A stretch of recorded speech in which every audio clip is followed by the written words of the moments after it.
বাংলাদেশের রাজনীতিতে ফ্যাসিস্ট আওয়ামী লীগ, তাদের সহযোগী দোসর সিপিবি এবং যারা সচরাচর নিজেদেরকে মুক্তিযুদ্ধের পক্ষের শক্তি বলে দাবি করে, যেমন ধরেন সুলতানা কামাল চক্রবর্তী, মতি মাহফুজ, রেহমান সোবহান, জাফর ইকবাল, ধ্বজভঙ্গ বুড়া, জেরাই খান পান্না, ফজু পাগলা, বিরানি আলম, মুরগি কবির, তারপরে ব্যাংক ডাকাত মুনতাসির মামুন ইত্যাদি ইত্যাদি ইত্যাদি, এরকম আরও অনেক আছে।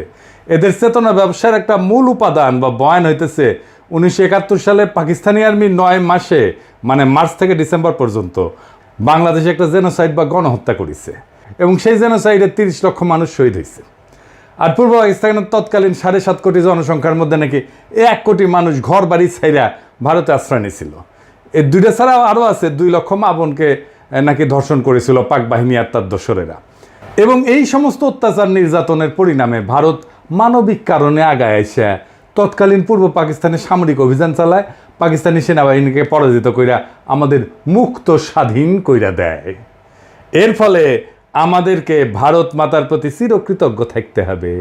এখন এই ঘটনা যেগুলো বললাম, এগুলো যদি আসলেই সত্যি হয় তাহলে তো আমাদের আসলেই ভারত মাতার প্রতি চিরকৃতজ্ঞ থাকা উচিত। কিন্তু উপরের প্রত্যেকটা দাবি ডাহা মিথ্যা, একদম ডাহা মিথ্যা কথা। আমরা ভারত মাতার সোর্স থেকেই আজকের এপিসোডে প্রমাণ করে দেখাবো যে গণহত্যা আর 1 কোটি লোকের ভারতে আশ্রয় নেওয়ার দাবিগুলা ডাহা মিথ্যা। 2 লক্ষ দর্শনের মিথ আমরা আরেকটা এপিসোডে ভাঙবো, এইটাতে না। কারণ এই মিথের সাথে মুজিবের নিজের ভণ্ডামো যুক্ত হইয়া যে কয়জন ধর্ষিতা ছিল তাদের জীবনকে যে দুর্বিষহ করে দিছিল, এমনকি স্বাধীন বাংলাদেশে মুজিব সরকার, তাই এটার জন্য আলাদা এপিসোড করা দরকার। আজকের এপিসোডের মূল বিষয় হইতেছে 2 ধাপ্পাবাজি, 71-এর 30 লক্ষ শহীদ এবং ভারতে আশ্রয় নেওয়া 1 কোটি শরণার্থী। এখন প্রশ্ন হচ্ছে, যদি দাবিগুলো মিথ্যা হয়ে থাকে তাহলে এসব বয়ান প্রচার করলো কে, কেনই বা প্রচার করলো? তখনকার আন্তর্জাতিক মিডিয়ার সাংবাদিকরা ভারতের দিল্লি আর কলকাতাতে অবস্থান করে ঘটনাগুলো কভার করত। ভারতের মিডিয়া এবং ইস্টার্ন কমান্ড তাদেরকে যে সমস্ত প্রেস ব্রিফিং দিত তারা সেটাই পাবলিশ করত। ভারত মাতার মিডিয়া যে কি মাল সেটা তো আমরা আজকে হারে হারে টের পাইতেছি, তাই না? ফ্যাসিস্ট খুনি হাসিনা পতনের পর থেকে তারা এমন কোনো আজগুবি অতিরঞ্জিত খবর নাই যেটা বাংলাদেশের বিরুদ্ধে অপপ্রচারের অংশ হিসেবে পাবলিশ করেন। তো এই কাজে ভারতের লক্ষ্য কী ছিল? ভারতের লক্ষ্যই ছিল এই উপমহাদেশের মুসলমানদের মধ্যে যাতে কোনো মতে একটা ইউনিটি বা একতার বোধ না থাকে। এখানে একটা ব্যাপার খেয়াল করলে দেখবেন যে ভারত মাতা উপমহাদেশের যে ডাইভার্স বহুভাষী হিন্দুদের এক রাষ্ট্রে বসবাস করার মধ্যে কোনো গরমিল লক্ষ্য করে না। কিন্তু উপমহাদেশের বহুভাষাভাষী মুসলমানরা যখন শক্তিশালী হইয়া একসাথে একটা রাষ্ট্র গঠন করে, তার বিরুদ্ধে সর্বশক্তি নিয়ে ঝাঁপায় পড়ে। এখনও দেখেন উপমহাদেশের বিভিন্ন মুসলমানদের মধ্যে দাঙ্গা হাঙ্গামা ফ্যাসাদ এগুলো লাগায় রাখে। এইটার একটা উপায় হইতেছে ভুয়া অর্থনৈতিক বৈষম্যের বয়ান সৃষ্টি কইরা দেশীয় হলুদ মিডিয়া দিয়া প্রচার করানো। বাংলাদেশি মুসলমানদের পাকিস্তানি মুসলমানদের ঘৃণা করতে শেখানো, পাঞ্জাবি মুসলমানদের ঘৃণা করতে শেখানো, বেলুচ মুসলমানদের ঘৃণা করতে শেখানো, এমনকি তাদের ভাষা উর্দুকে ঘৃণা করতে শেখানো। এখনও দেখবেন যে বিপদগ্রস্ত জাতি যারা একটা গণহত্যা থেকে পালায় বেঁচে বাংলাদেশে আশ্রয় নিছে, সেই রোহিঙ্গা জনগোষ্ঠী, রোহিঙ্গা মুসলমানদের বিরুদ্ধে ঘৃণা ছড়ানি, এটা চেতনাজীবীদের একটা অন্যতম প্রধান কাজ।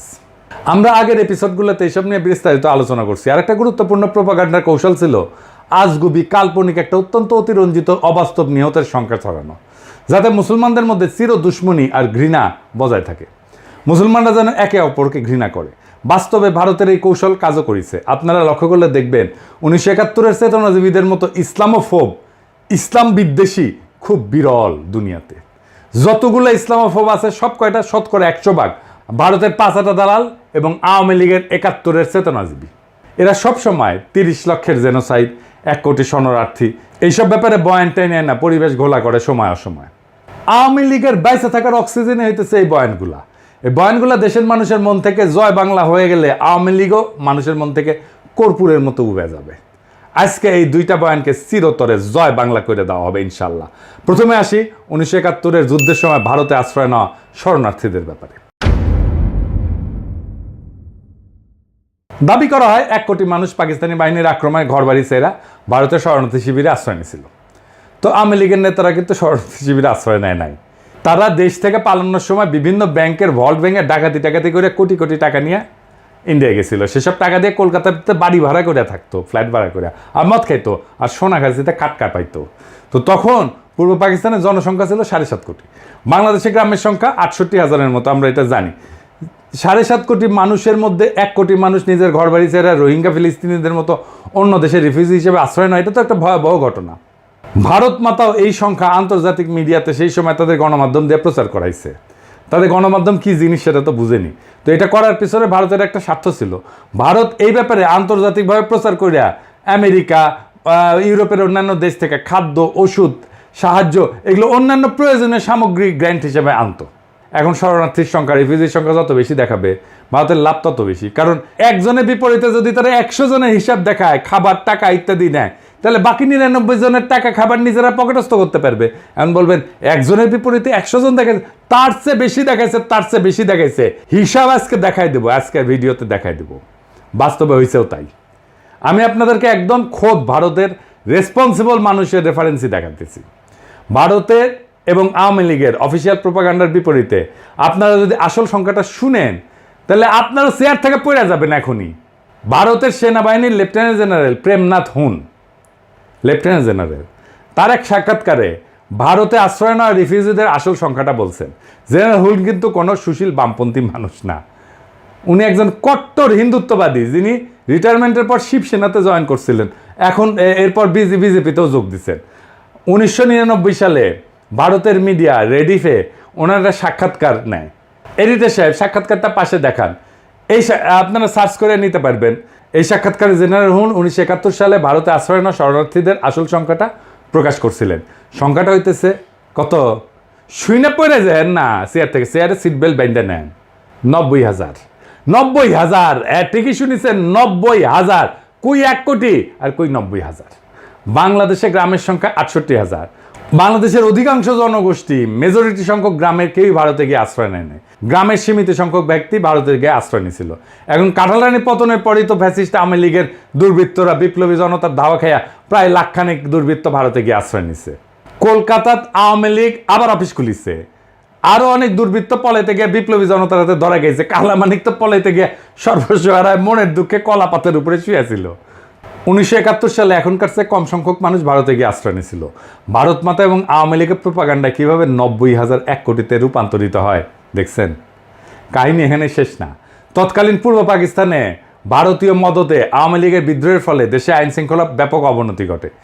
এর সাথে অবাঙালি মুসলমান হত্যা, ক্যান্টনমেন্টে আক্রমণ, এমনকি পাকিস্তানি আর্মিদেরকে খুন করা, এর জবাবে কাউন্টার ইনসার্জেন্সি অপারেশন ইত্যাদি কারণে আওয়ামী লীগের দুর্বৃত্ত ছাড়াও বেশ কিছু নিরীহ মানুষ ভারতে আশ্রয় নিতে বাধ্য হয়। আমার পরিবারও ভারতে আশ্রয় নিয়েছিল। তৎকালীন পাকিস্তান সরকার একটা পলিসি ছিল না যে পূর্ব পাকিস্তানের মানুষকে রিফিউজি বানায় ভারতে পাঠায় দেওয়া। এটা আমরা কিভাবে জানি? কারণ পাকিস্তান সরকার ভারতে আশ্রয় নেওয়া রিফিউজিদের দেশে ফিরে আসার জন্য আহ্বান জানাইছিল। এমনকি শরণার্থীদের দেশে ফিরে আসলে তাদের রিসেপশন করার জন্য সীমান্তে অভ্যর্থনা কমিটির ব্যবস্থাও করছিল। কিন্তু ভারতে আশ্রয় নেওয়া শরণার্থীরা ভারতের ক্যাম্পে মানবেতর জীবনযাপন করার বদলে দেশে ফিরে না আসে, এই জন্য ইন্ডিয়া আর আওয়ামী লীগ শরণার্থীদের প্রত্যাবর্তনকে স্যাবোটাজ করে। শরণার্থীরা সবাই দেশে ফিরে আসলে তো ভারতের বাটপাড়ি মাঠে মারা যাবে। গভর্নর টিক্কা খান যেদিন সীমান্তে ফিরে আসা শরণার্থীদের রিসেপশন করার জন্য অভ্যর্থনা কমিটিতে যায়, তখন লীগের গুন্ডারা সেই রাস্তা দিয়ে শরণার্থীরা যে বাস আসবে সেই রাস্তার মধ্যে মাইন পুঁতে রাখে। এর ফলে প্রত্যাবর্তনরত শরণার্থীদের বাস মাইনের উপরে পড়া বিস্ফোরণে উইরা যায়, যাত্রী সমত সবাই মারা যায়। দেখেন, রেফারেন্স আছে। এই লেভেলের সাইকোপ্যাথেরা মায়ানমার রোহিঙ্গাদের বিতরণ করে তাদের ফেরত নিতে অস্বীকৃতি জানাচ্ছে। কোনোভাবেই তারা রোহিঙ্গাদের ফেরত নেবে না। ইসরায়েলিরা ফিলিস্তিনিদেরকে বিতরণ করে তাদের ফিরে আসার সমস্ত পথ বন্ধ করে দিছে। ইসরায়েল কোনোভাবেই ফিলিস্তিনিদের রাইট টু রিটার্ন এটা অ্যাকনোলেজই করে না। পাকিস্তান সরকার এর ঠিক উল্টা পলিসি নিয়েছিল এবং ভারতে যাওয়া সমস্ত রিফিউজিকে দেশে ফিরে আসার আহ্বান জানায়।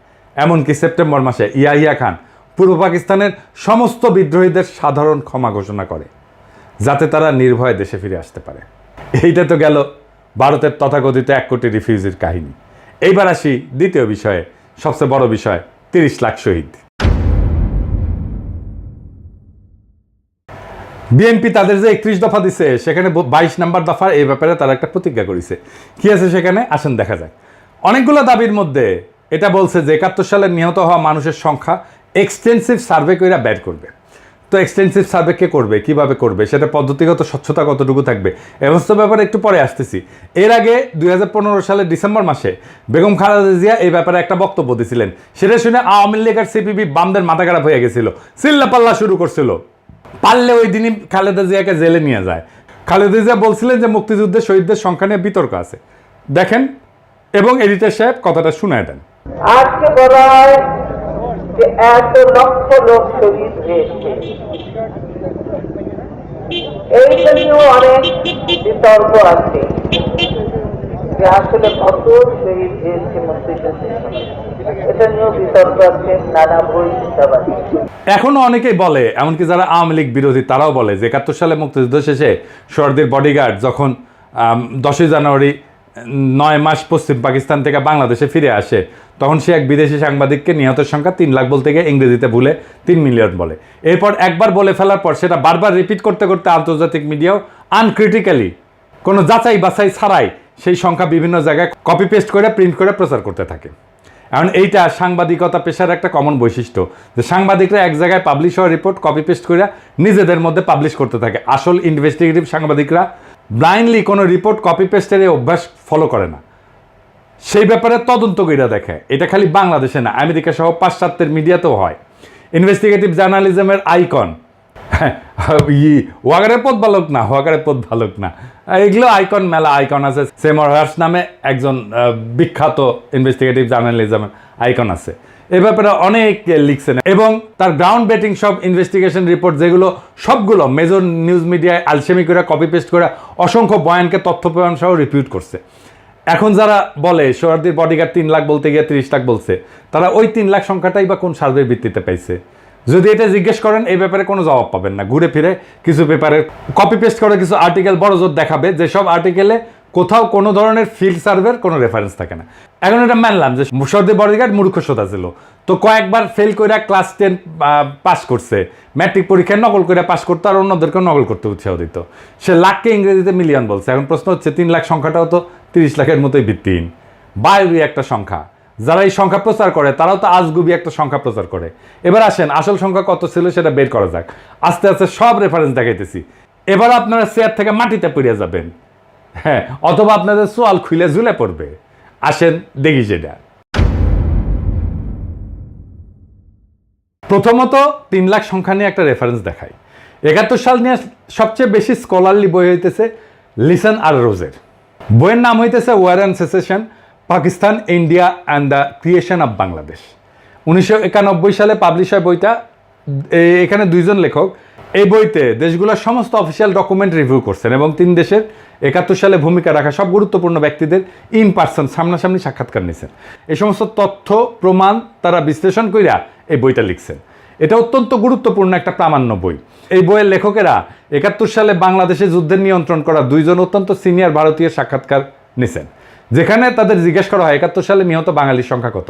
একজন ভারতীয় উত্তর দেয় 3 লাখ, কারণ সে টের পাইছিল এই ঘাঘু লেখকদের কাছে 30 লাখের মতো অবাস্তব হাস্যকর একটা সংখ্যা বেচা যাবে না। সে অন্য প্রচলিত সংখ্যা 3 লাখ বলে দেয় ফট কইরা। মজার ব্যাপার হচ্ছে ওই ভারতীয় যখন 3 লাখ বলে তার পাশে বসে থাকা আর একজন ভারতীয় তার দিকে কটমট করে তাকায়, সংখ্যা বাড়ায় ক এটা বোঝানোর জন্যে। এরপর প্রথম ভারতীয় এক ধাক্কায় তার সংখ্যা বাড়ায় 5 লাখ বলে ফেলে। মানে মাথায় যা আসে সেটাই ফসাদ করিয়া কয়া দেয়। তো ইন্ডিয়ান প্রোপাগান্ডা কি মাল সেটা তো আজকাল জাতি ভালো করে বুঝছে। মেন স্ট্রিম মিডিয়াগুলো পর্যন্ত একটা ঘটনার ছবি আর একটা ঘটনার ছবিগুলো চালায় দেয়। এইখানে লেখক 2 জন সে ঘটনার বিবরণ লিখছেন এবং মতামত দিচ্ছেন, এবং হতাহতের সংখ্যা যাই হোক এর মধ্যে অনেক প্রশ্ন আছে, যেমন কতজন যুদ্ধ করতে গিয়ে মারা গেছে, কতজন বিহারি ছিল, অবাঙালি মুসলমান ছিল, এর মধ্যে কতজন পাকিস্তানি বাহিনীর হাতে, কতজন ভারতীয় বাহিনীর হাতে, কতজন মুক্তি বাহিনীর হাতে মারা গেছে, বা পাকিস্তানি বাহিনীর কতজন মারা গেছে, রাজাকার কতজন মারা গেছে। এইবার আসি ইনভেস্টিগেটিভ ফিল্ড সার্ভে নিয়ে। ইনভেস্টিগেশনের আগে কিছু জিনিস ক্লিয়ার করা জরুরি। অধিকাংশ বাঙালি, বিশেষ করে বাঙ্গু, সুশীল, প্রগতিশীল, সামরিক ব্যাপারে একদম অজ্ঞ। এই জন্যই মুক্তিযুদ্ধ নিয়ে এত মিথ তৈরি করা গেছে। অজ্ঞ মানে একেবারে গণ্য মূর্খ সোদা। এমনকি যারা নিজেদেরকে ট্রেনিং প্রাপ্ত মুক্তিযোদ্ধা বলে দাবি করে তারা মূর্খ সোদা সামরিক ব্যাপারে। মুক্তিযুদ্ধের একদম সামরিক মিলিটারি বিশ্লেষণ আর অ্যানালাইসিস আমরা সামনের আর এক এপিসোডে করবো। এখন কইবা পারেন দাদা ট্রেনিং প্রাপ্ত মুক্তিযোদ্ধারা কিভাবে সামরিক ব্যাপারে অজ্ঞ হয়? তারা তো বড় বড় ডায়লগ মারে, অস্ত্র জমা দিয়েছি, ট্রেনিং জমা দেই নাই। তো অস্ত্র আর ট্রেনিং, পুলিশ বা সামরিক ব্যাকগ্রাউন্ড ছাড়া কাউরে অস্ত্র হাতে দেন? কেউ যদি চালাইতে পারে, ধরতে পারে ঠিক মতো, আমরা এসে কইয়েন। পুলিশ, মিলিটারি বা ইপিআর ব্যাকগ্রাউন্ডের মুক্তিযোদ্ধাদের বাইরে সকল মুক্তিযোদ্ধাদের যে কত বেইজ্জত করছি তার হিসাব নাই। আমার লগে বসাই দিয়েন, লাইভে আমি আজকে চ্যালেঞ্জ দিতেছি, আমি প্রমাণ করে দিব ওই অস্ত্রই ধরে নাই। আমি ওদের কি জিজ্ঞাসা জানেন, কি অস্ত্র ইউজ করতেন, কত ক্যালিবারের বুলেট ইউজ করতেন, ব্যারেল লেংথ কত, ব্যারেল লেংথ কইতে পারলে জিজ্ঞাইতাম কি কামে ইউজ করতেন, অ্যাকশন কি, বোল্ট পাম্প না সেমি অটো না ফুল অটো, রেট অফ ফায়ার কত, ইফেক্টিভ রেঞ্জ কত, ম্যাগাজিন ক্যাপাসিটি কত, এখানে কাট হয়ে যাবে। আমার সাথে লাইভে আসেন, কোন মুক্তিযোদ্ধা বেড়া আছেন আমার সাথে লাইভে আসেন। বাংলাদেশের সব টিভি চ্যানেলকে বললাম আমার লাইভ প্রচার করবেন। কোন মুক্তিযোদ্ধা যার যে পুলিশ না, ইপিআর না, যে মিলিটারির ব্যাকগ্রাউন্ড নাই, যে সাধারণ মানুষ মুক্তিযুদ্ধ ট্রেনিং করে অস্ত্র জমা দেই নাই কইছে, ওরে নিয়ে আসেন আমার সামনে বসে দেন। অস্ত্র ধরে নাই ওটা আমি প্রমাণ করে দেবো।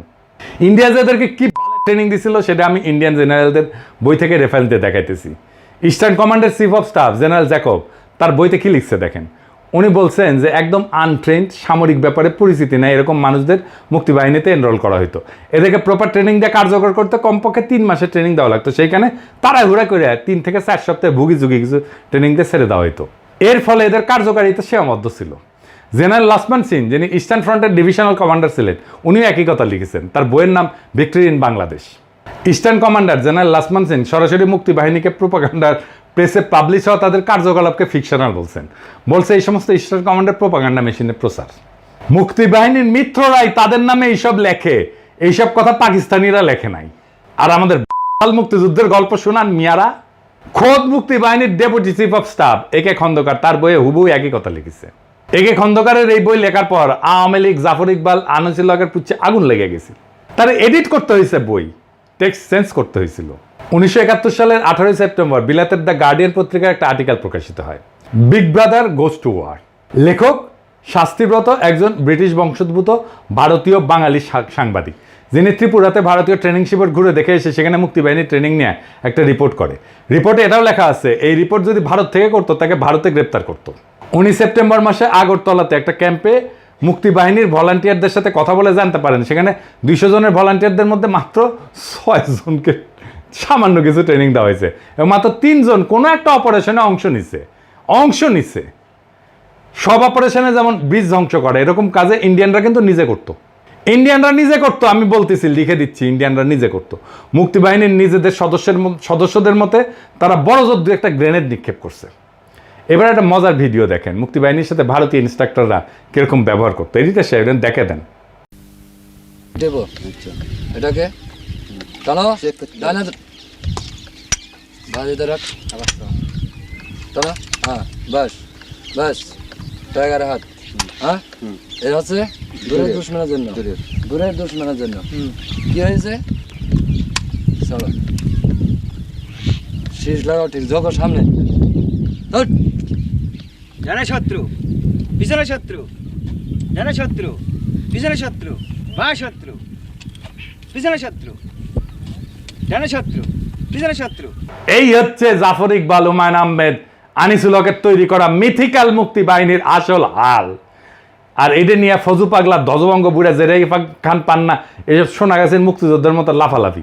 তা বাঙ্গু প্রগতিশীল যেহেতু সামরিক ব্যাপারে একদম লেজে গোবরে, এরা যেসব বয়ান বানায় সেগুলা কোনো reputable serious military scholar study করলে পাংচার করে দিতে পারবে এক মুহূর্তে। এবার আসেন আর একটা গুরুত্বপূর্ণ বিষয় নিয়ে আলাপ করি। 71 সালে যুদ্ধে ইস্টার্ন ফ্রন্টে পাকিস্তান আর্মির অর্ডার অফ ব্যাটেল কি ছিল? তাহলে কইবেন দাদা অর্ডার অফ ব্যাটেল কি? আমি এটা নিয়ে একটা সিরিয়াস বড় এপিসোড করেছি, আসবে পরে, সেটা বুঝবেন মুক্তিযুদ্ধের অর্ডার অফ ব্যাটেল নিয়ে। আজকে সংক্ষেপে একটু আলাপ করি। অর্ডার অফ ব্যাটেল হইতেছে একটা যুদ্ধের দুই পক্ষের মধ্যে কার কয়টা ইউনিট অংশ নিয়েছে, কোন ইউনিট কীরকম সেটার একটা লিস্টই, তালিকা আর কি। যেমন দ্বিতীয় বিশ্বযুদ্ধে 1941 সালে জার্মানি যখন সোভিয়েত ইউনিয়নে হামলা করে সেটার নাম দিয়েছিল অপারেশন বারবারোসা। সেই অপারেশন বারবারোসা ছিল ব্যাপক একটা অভিযান, মিলিটারি ইতিহাসের সবচেয়ে বড় অভিযানগুলোর মধ্যে একটা। সেইখানে জার্মান পক্ষে 141টা ডিভিশন অংশ নেয়। মাথায় রাখবেন 141টা ডিভিশন, 141টা ডিভিশন অংশ নেয়। সোভিয়েত পক্ষে জার্মানির এস্টিমেট ছিল 213টা ডিভিশন, একটা ডিভিশন প্রায় 15 থেকে 16,000 সৈন্য থাকে। 1971 সালে ইস্টার্ন ফ্রন্টে পাকিস্তান আর্মির অর্ডার অফ ব্যাটেল কি ছিল জানেন? ডিভিশন ছিল কয়টা জানেন? তিনটা, মাত্র 3টা। 14 ডিভিশন, 16 ডিভিশন আর 9 ডিভিশন। 14 ডিভিশন আগে থেকেই ছিল, মার্চের শেষ দিকে এপ্রিল মাসে পশ্চিম পাকিস্তান থেকে অতিরিক্ত 16 আর 9 ডিভিশন আসে ইস্টার্ন ফ্রন্টে। এই দুইটা ডিভিশন তাদের ভারী অস্ত্র মানে ভারী কামান টামান এগুলো পশ্চিম পাকিস্তানে রেখে আসে। তারা খালি লাইট উইপন্স মানে হালকা অস্ত্র মোটর এগুলো নিয়ে আসে। সামরিক পরিভাষায় ইস্টার্ন ফ্রন্টে তো আসলে ওয়ার ছিল না, যুদ্ধ ছিল না, এটা ছিল কাউন্টার ইনসার্জেন্সি অপারেশন। ভারত মাতা 1984 সালে পাঞ্জাবে যে অপারেশন ব্লুস্টার করছে না, ওই যে শিখ মন্দির দখল করার সময়, এটাও কাউন্টার ইনসার্জেন্সি অপারেশন ছিল। সেখানে খালি এক অমৃতসরে স্বর্ণ মন্দিরে হামলা করতে ভারতীয় সেনাবাহিনী 3টা ডিভিশন ব্যবহার করছিল। 60-এর দশকের শেষ আর 70 দশকে অ্যান্টি নকশাল অপারেশনে ভারতীয় আর্মির পুরা ইস্টার্ন কমান্ড, যেটা আসলে পাকিস্তানের সাথে যুদ্ধ করছে, সেটাকে ইউজ করেছিল। সেটাও একটা কাউন্টার ইনসার্জেন্সি অপারেশন ছিল। এছাড়া ইরাক আর আফগানিস্তান যুদ্ধের প্রথম পর্যায়ে শেষ হওয়ার পরে আমেরিকান বাহিনী কাউন্টার ইনসার্জেন্সি অপারেশনই করছিল ওইখানে। ভিয়েতনাম যুদ্ধ আমেরিকা মূলত কাউন্টার ইনসার্জেন্সি অপারেশন করছে। এখন দ্বিতীয় বিশ্বযুদ্ধের সময় জার্মানি যে ইহুদিদের বিরুদ্ধে হলোকাস্ট করেছিল না, সেখানে 1941 থেকে 1945 এই 5 বছরে 60 লাখ ইহুদি মারা যায়। আমরা আগেই দেখেছি যে জার্মানরা খালি ইস্টার্ন ফ্রন্টেই 141টা ডিভিশন ডেপ্লয় করছিল অপারেশন বারবারাসেতে। ইউরোপের অন্য দেশগুলোতে জার্মানির আরও 60টা ডিভিশনের মতো সৈন্য ছিল। জার্মানরা সমগ্র ইউরোপ থেকে ইন্ডাস্ট্রিয়াল স্কেলে ইহুদিদের রেজিস্টার করে ট্রেনে করে নিয়ে এসে কনসেন্ট্রেশন ক্যাম্পে জড়ো কইরা সেখান থেকে বিশাল বিশাল গ্যাস চেম্বারে ঢুকায় ব্যাস আকারে ইহুদিদের মেয়েরা বিশাল ইন্ডাস্ট্রিয়াল ফার্নেসে তাদের মৃতদেহ পুড়ায় ফেলতো। জার্মানরা জাতি হিসেবে হাইলি এফিসিয়েন্ট জাতি। জার্মানি তখন প্রথম বিশ্বের একটা ইন্ডাস্ট্রিয়াল দেশ ছিল, যাদের লজিস্টিক্যাল ক্যাপাবিলিটি ট্রিমেন্ডাস ছিল। এত এত মানুষ, সৈন্য, রসদ, এফিসিয়েন্সি মুভ করানো চারটেখানি কথা না। তাও এত এফিসিয়েন্ট ইন্ডাস্ট্রিয়াল একটা জাতি 5 বছরে শত শত ডিভিশন সৈন্য আর তাদের ট্রিমেন্ডাস ইন্ডাস্ট্রিয়াল লজিস্টিক্স ক্যাপাসিটি ব্যবহার করে সারা ইউরোপ খুঁজে খুঁজে মাত্র 60 লাখ ইহুদি মারতে পারলো।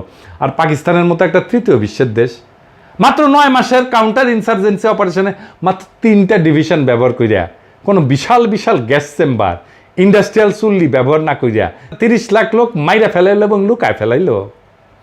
গাঞ্জা না খাইলে নাকি প্রগতিশীল হওয়া যায় না। তো গাঞ্জার এই নৌকা কোন পাহাড়তলিতে নিছিল দেখেছেন? কেউ প্রশ্ন করে নাই, কেউ প্রশ্ন করে নাই, কাউরে প্রশ্ন করতে দেয় নাই। এরাই প্রগতিশীলতা, এরাই মুক্তিযুদ্ধের চেতনা। বাঙ্গু প্রগতিশীলদের গোজামিল দেওয়া বয়ানকে যে কোনো মিলিটারি এক্সপার্ট অ্যানালাইসিস করলে জয় বাংলা করে দিতে পারবে। 2023 সালে গাজার যুদ্ধে ইসরায়েল প্রায় 2 বছর ধরে গাজার উপরে ব্যাপক এরিয়াল বোম্বিং করছে। গ্যাস চেম্বারের পর এরিয়াল বোমিং হচ্ছে সবচেয়ে বড় এফিশিয়েন্ট মেথড অফ জেনোসাইড। যুদ্ধ বিমান থেকে 1000 বা 2000 পাউন্ডের একটা বোমা একটা ঘনবসতিপূর্ণ এলাকায় ফেললে ব্যাপক ক্ষয়ক্ষতি হয়, অসংখ্য মানুষ হতাহত হয়। ভিয়েতনাম যুদ্ধের 10 বছরে 1965 থেকে 1975 পর্যন্ত চলছে। আমেরিকার রেকর্ড অ্যামাউন্ট এরিয়াল বোম্বিং করছে। সমগ্র দ্বিতীয় বিশ্বযুদ্ধে আমেরিকার মতো একটা ইন্ডাস্ট্রিয়াল জায়ান্ট, যারা যুদ্ধের সব ফ্রন্ট মিলায় জার্মানি, জাপান, ইতালি সবার বিরুদ্ধে মোট 21 লাখ টন বোম ফেলছে বিমান থেকে। সেখানে শুধু ভিয়েতনাম যুদ্ধে আমেরিকা কত বোম্বিং করছে জানেন? কত করছে বোম্বিং? 70 লাখ টন। সেটা করার পরে ভিয়েতনামের সিভিলিয়ান ক্যাজুয়ালিটি ছিল 3 থেকে 4 লাখ। ভিয়েতনামও বাংলাদেশের মতো একটা ঘনবসতিপূর্ণ দেশ। ইসরায়েল গাজার মতো ঘনবসতিপূর্ণ একটা জায়গাতে প্রায় 2 বছর ধরে ব্যাপক এরিয়াল বোম্বিং কইরা প্রায় সব বিল্ডিংকে ধ্বংসস্তূপে পরিণত করছে, আপনারা দেখছেন চোখের সামনে। এরপরেও গাজার হেলথ মিনিস্ট্রি হিসাবে গাজাতে 2 বছরে নিহতের সংখ্যা 70,000-এর মতো। প্রথম বিশ্বযুদ্ধের পর সবচেয়ে ব্লাডিয়েস্ট রক্তাক্ত যুদ্ধ ছিল ফ্রান্সে ভার্ডুনের যুদ্ধ। এই যুদ্ধ 1916 সালের 10 মাস ধরে সংগঠিত হয়। 10 মাস ধরে 12 লাখ জার্মান আর 11 লাখ ফরাসি সৈন্য রিলেটিভলি একটা অত্যন্ত ছোট এলাকায় জড়ো হয়ে ক্রমাগত আক্রমণ প্রতি আক্রমণ করতে থাকে। 2 দেশই শিল্পোন্নত, প্রথম বিশ্বের দেশ, বিশাল ইন্ডাস্ট্রিয়াল আর লজিস্টিক্যাল ক্যাপাসিটি। ভার্ডুনে জার্মানরা প্রথম দিন ফরাসি পজিশনে 10 লাখ আর্টিলারি শেল নিক্ষেপ করছিল। 10 লাখ, 1-2 হাজার না, 10 লাখ একদিনে। পুরা যুদ্ধের 2 পক্ষ মিলে 4 থেকে 5 কোটি খালি আর্টিলারি শেল নিক্ষেপ করছে। কত কোটি কোটি রাউন্ড রাইফেল আর মেশিন গানে গুলি খরচ করছে সেটার তো হিসাবই নাই। ভার্ডুনের যুদ্ধে জার্মান সৈন্যর ক্যাজুয়ালিটি বা নিহত হয়েছে 1.5 লাখ, ফরাসি হতাহতের সংখ্যা 1.5 লাখের মতো। সেখানে পাকিস্তান পুরা 9 মাসের কাউন্টার ইনসার্জেন্সি অপারেশনে কোথাও কোনো ধরনের এরিয়াল বোম্বিং না কইরা 30 লাখ বা 3 লাখ মাইরা ফেললো। এই কোদা দড়ি ফেলাও বাইরে উঠে যায়। ওই মূর্খ সোদা বাঙ্গু প্রগতিশীলদের এই সমস্ত বয়ান শুনলে আসমানে উঠে যেতে ইচ্ছা করে। এবার আসি, তাহলে কি 71 সালের নিহতের সংখ্যা নিয়ে কোনো ইনভেস্টিগেটিভ জার্নালিজমের রিপোর্টই নাই? সৌভাগ্যক্রমে আছে, এবং সেই রিপোর্ট একদম রেফারেন্স ডিভাস্টেটিং একটা রিপোর্ট রে ভাই। হ্যাঁ, উইলিয়াম ড্রামন্ড যিনি একজন বিখ্যাত আমেরিকান সাংবাদিক। এই ড্রামন্ড সাহেব এখনও বেঁচে আছেন, যে কেউ তার থেকে এটা ভেরিফাই করতে পারবেন। উনি ইউনিভার্সিটি অফ ক্যালিফোর্নিয়া বার্কলের প্রফেসর বর্তমানে। পেশাগত জীবনে লস অ্যাঞ্জেলস টাইমসের সাথে ছিলেন ডেমোক্রেট। প্রেসিডেন্ট জিমি কার্টারের সময় উনি অ্যাসোসিয়েট প্রেসের সেক্রেটারি ছিলেন। অত্যন্ত সম্মানিত রেসপেক্টেড একাডেমিশিয়ান এবং জার্নালিস্ট। 1972 সালের 6 জুন বিলাতের গার্ডিয়ান পত্রিকা ঢাকা থেকে পাঠানো ওনার সেই রিপোর্টটা ছাপে। রিপোর্টের নাম ছিল দ্য মিসিং মিলিয়ন্স। ড্রামন্ড যুদ্ধের পর বাংলাদেশের গ্রাম পর্যায়ে অসংখ্যবার ভ্রমণ কইরা গ্রামের মানুষজনের সাথে এই ব্যাপারে কথা বলেন। এছাড়া সরকারি বিভিন্ন মানুষের সাথেও ব্যক্তিগতভাবে কথা বলেন। উনি লিখছেন ইংরেজিতে, মাই judgement based on numerous trips around Bangladesh and extensive discussion with many people at the village level as well as in the government is that 3 million death figure is an exaggeration so gross as to be absurd. তার মানে উনি বলতেছেন যে আমি বিভিন্ন সরকারি লোক এবং গ্রামের লোকদের সাথে আলাপ সালাপ কইরা যেটা বুঝতে পারছি যে এই 30 লক্ষ নিহতের সংখ্যা এত বেশি বাড়ায় বলা যেটা এটা অসম্ভব এবং ভুয়া একটা সংখ্যা। এরপরে উনি মুজিবের নিহতের সংখ্যা নিয়ে একটা সার্ভের কথা প্রকাশ করেন। মুজিব 72 সালে দেশে এসে 30 লাখ নিহত বলার পর একটা সরকারি উদ্যোগ নিয়েছিলেন নিহতদের আসল সংখ্যা বের করা। স্বরাষ্ট্র মন্ত্রণালয়ের অধীনে দেশের তৎকালীন পুলিশের ইন্সপেক্টর জেনারেলকে দায়িত্ব দেওয়া হয় যে প্রত্যেক থানায় পুলিশের মাধ্যমে একটা রিপোর্ট পাঠাইতে। ওই থানায় 9 মাসে পাকিস্তান আর্মির হাতে নিহত মানুষের সংখ্যা কত এবং সেগুলো যোগ করে কত আসে। মুজিব সেই রিপোর্ট আসলে সংখ্যা দেখে স্বাভাবিকভাবেই সেটাকে ধামাচাপা দেয়। বিল ড্রামন্ড একদম সরকারের ভেতরের থেকে সেই রিপোর্ট দেখে সেটা সংখ্যা প্রকাশ করে। সংখ্যাটা কত? কত সংখ্যাটা? আসল সংখ্যা শুনলে ভিমরি খাইবেন না, চেয়ার থেকে পড়ে যাবেন এক্ষুনি। কত? 3 লাখ, 1 লাখ, 30,000, 10,000? না, কোনোটাই না।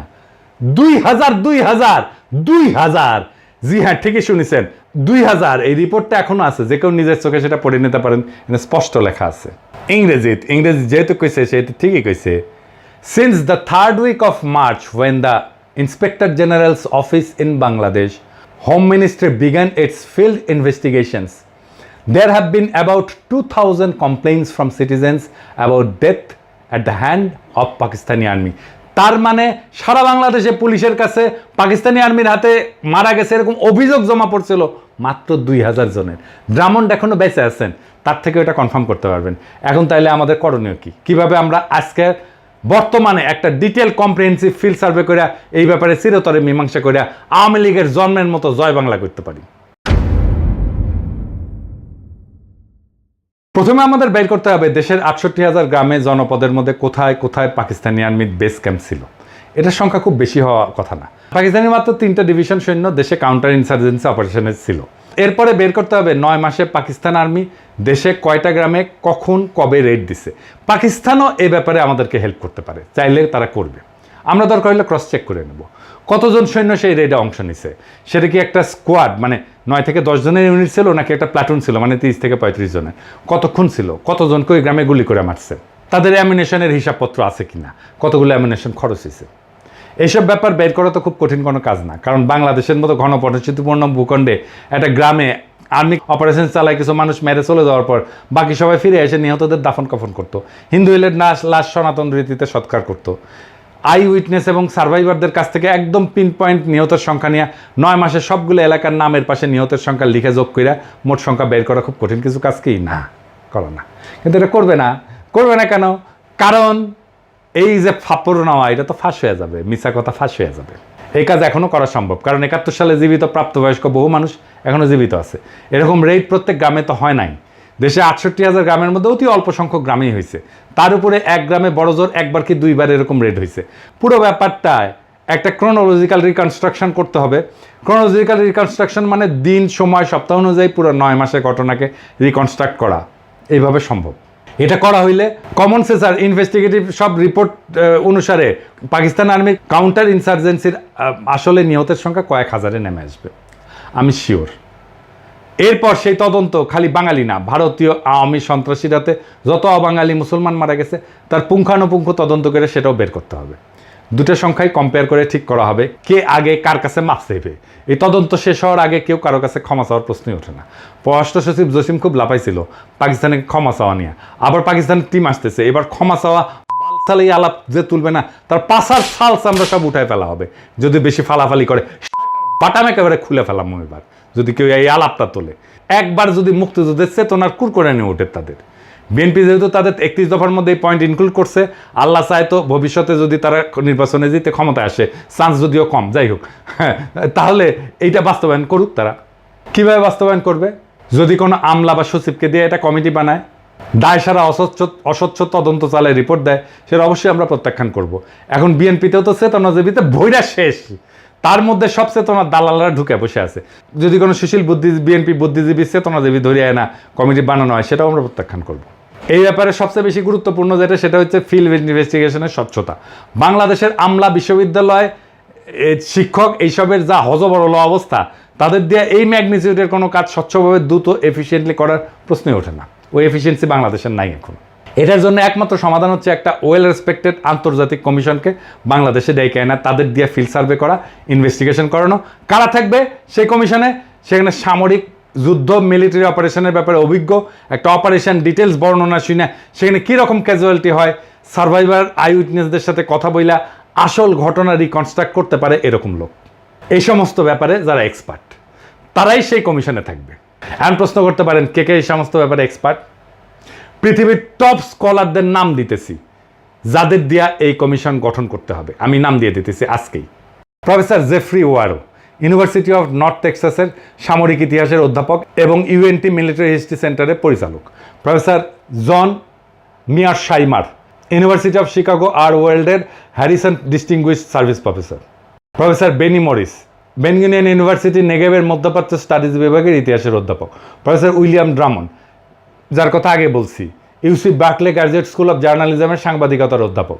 Professor Christopher Andrew, university of কেমব্রিজের আধুনিক এবং সমসাময়িক ইতিহাসের এমিরেটাস অধ্যাপক। প্রফেসর টম নিকলস, অবসরপ্রাপ্ত স্ট্র্যাটেজি অধ্যাপক, ইউএস নেভাল ওয়ার কলেজ। এরা প্রত্যেকেই তাদের ফিল্ডের টপ স্কলারদের মধ্যে একজন। প্রত্যেকের একাডেমিক আর রিসার্চ ইন্টিগ্রিটি আনকোয়েশ্চেনেবল। এরা যৌথভাবে কোনো তদন্তের ওপিনিয়ন দিলে সেটা সমস্ত আন্তর্জাতিক গণমাধ্যম, যেমন ধরেন নিউ ইয়র্ক টাইমস বলেন, গার্ডিয়ান বলেন, ওয়াল স্ট্রিট জার্নাল বলেন, ওয়াশিংটন পোস্ট বলেন, দ্য টেলিগ্রাফ বলেন, লোমন্দ বলেন, সবাই সেটা বড় করে হেডলাইন নিয়ে ছাপবে এবং পজিটিভ রিভিউ দিবে। এদের ফিল্ডে করা কাজকে আন্তর্জাতিক মহলে ভারত আওয়ামী মার্কা ছাপতি বাদে আর কেউ প্রশ্নই তুলবে না। এইভাবে যদি একটা স্বচ্ছ ট্রান্সপারেন্ট আন্তর্জাতিক স্কলারদের নিয়ে গঠিত কমিশন দেওয়া তদন্ত করানো হয়, সেটা ভারতীয় আওয়ামী বয়ানের ধুতির কাঁচা টাইনা খুলে দেবে। ভারত আওয়ামী লীগ বয়ান যেটা সৃষ্টি করা হয়েছিল উপমহাদেশের মুসলমানদের মধ্যে যাতে আজীবন শত্রুতা তিক্ততা বজায় থাকে, যাতে তারা কখনো একতাবদ্ধ হইয়া এই অঞ্চলের ভারতীয় আগ্রাসন মোকাবেলা করতে না পারে, সেটা চিরতরে জয় বাংলা হইয়া যাবে। ভারত মাতা আওয়ামী লীগ আর তাদের বয়ান নতুন বাংলাদেশের ইতিহাসে আস্থা করে নিক্ষেপিত হবে। নতুন বাংলাদেশকে এই সত্যভিত্তিক ইতিহাসেই শক্তি দেবে, যেখানে মিথ্যার স্থান হবে না, আর সত্যের উপরে জনগণের আস্থা হবে আগ্রাসন প্রতিরোধের সবচেয়ে বড় অস্ত্র। ইনশাআল্লাহ জয় হবে সত্যের, আর ইতিহাস লেখা হবে। এই প্রজন্ম মিথ্যার শিকল ভেঙে সত্যকে মুক্ত করছিল, আবার সেই সত্যকে সে মুক্ত করবে। ইনকিলাব জিন্দাবাদ।